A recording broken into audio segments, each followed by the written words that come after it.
Para crear la cartera de MetaMask vamos a utilizar Google Chrome o bien Edge Chromium o bien Firefox, creo que funciona. Yo lo estoy usando en Chrome. Buscamos MetaMask y vamos aquí a la página metamask.io y le damos download, le damos aquí abajo install MetaMask for Chrome, nos lleva a Chrome Web Store y le damos añadir a Chrome, agregar extensión y se nos abre esta página con el zorrito que está mirando nuestro ratón. Si tenemos varias extensiones y esta aparece como oculta, pinchamos aquí y la mostramos. Y ahora le vamos a dar aquí empezar. Nos pregunta si tenemos ya una cuenta de MetaMask. En este caso vamos a decir que no tenemos, vamos a crear una nueva, creamos una cartera. Hay que prestar un poco de atención a lo que nos pone aquí porque es importante. Aceptamos, creamos una contraseña, aceptamos los términos y le damos en crear. Aquí vamos a recibir unos consejos de cómo proteger nuestra cartera, que es la clave de recuperación. Mi consejo es también que veáis este vídeo de aquí y le damos en siguiente. Aquí en esta ventana nos va a mostrar una frase secreta.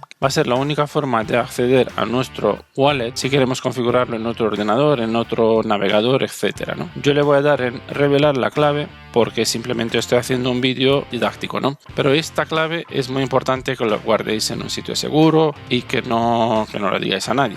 Yo me voy a apuntar la clave en un notepad. Vamos a ver ahora si le damos en siguiente. Aquí nos pide confirmar la clave secreta y tengo que poner todas estas palabras en el mismo orden que las recibí al principio.